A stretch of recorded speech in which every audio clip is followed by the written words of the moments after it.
This week on The Real Housewives of Salt Lake City. If you're not gonna listen to me, way too far. Angie, I don't deny Meredith, if you're not gonna listen to me, get out of my house. I'm talking, okay? I will, thank you. I was asked to leave, so I will leave. No, I was not. I said you're not gonna leave. Yo, what is up, everybody? Welcome back. Today we're going to be talking about the new episode of The Real Housewives of Salt Lake City. That is Season 5, Episode 10. Wow, this was a dramatic episode, so let's get right into it.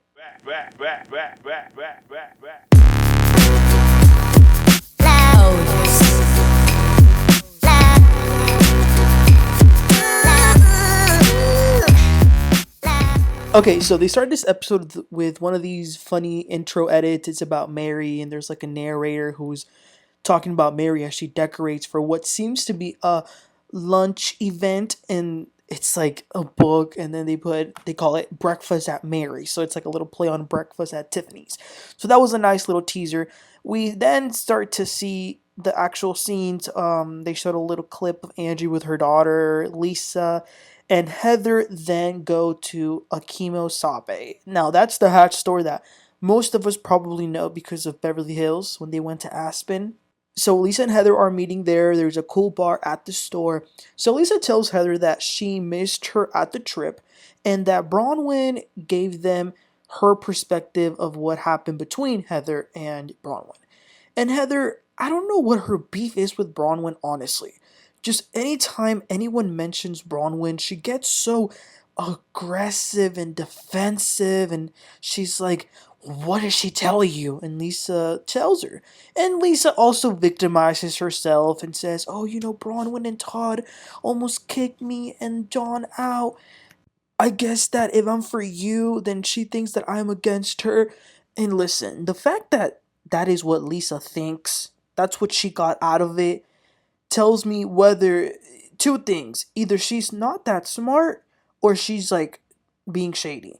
But she definitely lets Heather know that she has her back. So what I got from this scene is that if it comes down to choosing between Heather and Bronwyn, Lisa will choose Heather. So then we see Bronwyn and Mr. Grumpy, Todd. And you guys, he basically schools her. He says, the way you acted at this trip, I've never seen you act like that. You were screaming, getting mad. You ruined a perfectly nice afternoon. And it's not becoming of you.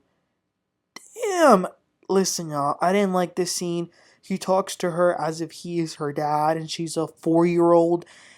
Listen, I'm of the thought that, yeah, of course, as a couple, as a married couple, as spouses, you can tell each other, hey, I think maybe you shouldn't have done this. But I also believe that it needs to, number one, come from a loving place, and two, you need to be your spouse's biggest cheerleader. So I feel bad that Bronwyn has this. No support. And again, I get it. I said this last time. I understand, Todd is older. He may be from a different generation and he doesn't like the drama and the mess. But I still think it is unacceptable to talk to anyone, but especially your wife. Because think about it. If she doesn't have a safe space with her so-called group of friends and she doesn't have it at home either, then what the hell? Alright, moving on. Angie is in her house cooking, and then her dad comes over. She's definitely a dad's girl. Her dad looks like a nice man, and I really respect her dad. I don't know him personally, but this man raised all of his kids after his wife died, Angie's mom. So Angie is talking to him about her parenting and how that relates to her childhood. Angie was only 8 years old when her mom died, so she wants to really be the best mom to her daughter so that her daughter doesn't miss out on the motherly love that she missed out on. Angie has also, so she's talking to her dad about this, and she admits that she's come to realize that she doesn't really talk to her daughter about her mom so much because she doesn't want to disrespect her, because she has realized that she has had a lot of anger towards her mom. And she starts to cry. That really touched me. I think Angie, has the right to go through these emotions. No person on earth will ever give someone, human being, the love that a mother is supposed to give to a child. So Angie has that right to feel like this, and I think that her sharing this with her dad helped her a little bit too, because he's another person who also lost her. Okay, so then it is time for Mary's breakfast. Her breakfast at Tiffany's party. It's in her mansion. She has ushers, a red carpet. Her cousin is inside writing down the names of the people who arrived. Bronwyn was the first one. She just sat there for a while not knowing what to do. And then Meredith gets there. Both of them, well, really most of them were channeling like the Audrey Hepburn look. Mary came down. She looked really nice. I liked her outfit. And yeah, they were all on theme except Lisa, who came in with this vibrant baby blue pant jumpsuit type of thing. Like, you can't follow directions? Also, you guys, Heather gets there, and I thought it was so disrespectful that Heather went down the line and gave a kiss hello to every single lady, but completely skipped Bronwyn. What the hell? I mean, talk about uneducated, classless, just so nasty, and it really gives off bullying vibes. Like, you say hi to everyone, you just skip her? So they sit at the table.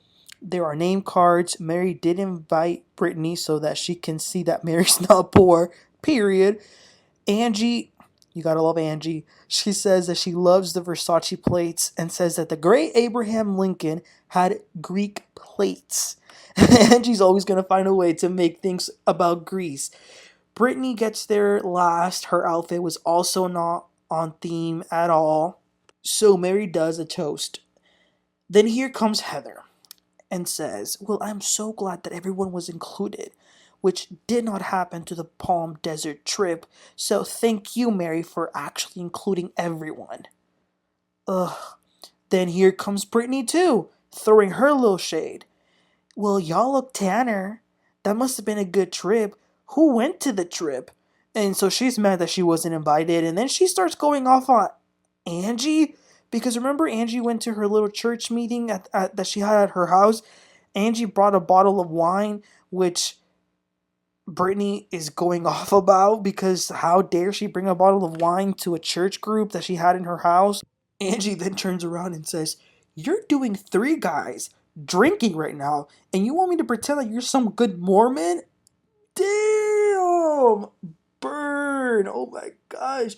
Also, you guys, Mary shares in her confessional that this Jared Osman guy has been in her DMs. But listen, Angie has a point. Stop acting holier than thou. Then most of the people at the table sort of tell Brittany that, I mean, clearly Bronwyn wasn't going to invite her because Brittany has talked a lot of trash about Bronwyn and her husband. And Brittany's like, well, what did I say? So Bronwyn starts to go down the list. And then Heather very passive-aggressively says, why didn't you get a prenup? Oh my gosh. Bronwyn says, that's my business. You seem to talk a lot about my husband, Heather. Heather gets very angry and then says, all I know about your husband are three things. One, that he didn't get a prenup with you. Two, that he collects Starbucks mugs. And three, that he is an asshole in couples trips if things aren't going his way. Wow. Listen, if I was Bronwyn, I would have probably jumped across that table Lisa Rinna style. But Bronwyn actually turns to Lisa and says, like, oh, wow, like, good job. Because she clearly knows that Heather only knows this because Lisa must have told her. Mary then turns to Heather and says, listen, I know that Bronwyn truly does want to be okay with you. Like, she doesn't want to be fighting with you. She wants things to be okay. Bronwyn says, yes, of course I do. That's why I actually bought you a plane ticket. And Heather says, how did you even do that? And Bronwyn says, well, I asked someone for your birthday. Heather says, well, you couldn't have gotten that from any one of these ladies because I have lied to every single one about when my birthday is. Does she realize the severity of what she's saying? She just loudly and proudly admitted to being a liar. And in this conversation about tickets, Lisa makes this about herself yet again because the queen didn't get first class. So ungrateful. Bronwyn is like, do y'all not realize that I got this house for y'all? Your husband's left with gifts. Y'all left with gifts. And y'all are like complaining about the seats of the plane? Like, really? So then Heather says, well, if it's just a simple, plane seat, why were you the one that got the first class? And Bronwyn says, because it's my goddamn credit card. So I put myself where I wanted to be. Boom! Shut her up right there. But Heather just keeps coming at her. And then Bronwyn says, anytime I try to defend myself about something with Heather, Heather will change the thing that she's mad about so that we can never get anywhere. And then Whitney tries to give Heather some advice to calm down. And Bronwyn says that she is actually still open to get to know Heather. That's what she was hoping to do at the trip. Heather then goes off on this whole explanation about the family that she lost and how this group has been there for her, so she's very defensive about new people coming in, blah, blah, blah. But she does apologize and agrees to have a clean slate with Bronwyn. So they cheers to that, and I mean, that's good, but I think that we as an audience have realized that Heather actually is a mean girl. We see you for who you are, so we'll see what happens. Brittany then gets up and says, what about me? Oh my gosh. Mary even says, Lord have mercy. I mean, this woman. But she does apologize to Bronwyn for what she said about her husband as well, so that's good. So that seems to be okay. Then Angie says that she wants to talk to Meredith. And Meredith says, I'm sure you do. So they start to relitigate this whole podcast thing. Meredith says this is about my child, and that if Angie wants to start talking about things of the past, it isn't going to be pretty for anyone. And Angie says, well, I'm not talking about going backwards, I'm actually talking about going forward. And Meredith says, well, that's what I just said, that I don't want to go to the past. Angie says, well, you just said that if we wanted to go backwards, you would go back. Is that a threat? But Angie's point is this. Meredith was the one that said, we can go there about the husband, about the rumors and the nastiness. So let's not try to rewrite history, people. Meredith did allude to the rumors. Monica said that Meredith told her that Sean was gay.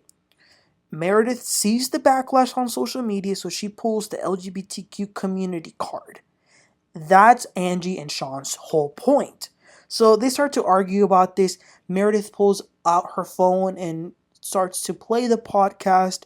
Whitney then takes it upon herself to grab the phone and turn up the volume, but that really pissed Meredith off, so she says, don't grab my phone, and she yanks it away from her. So now Meredith is mad, Angie is mad, they're yelling at each other, you're miserable, you're this, you're that. And Mary gets up and she's like, be quiet, listen to me, Meredith, Angie, stop. But they just keep going and going and going. So Mary looks at Meredith and says, get out of my house.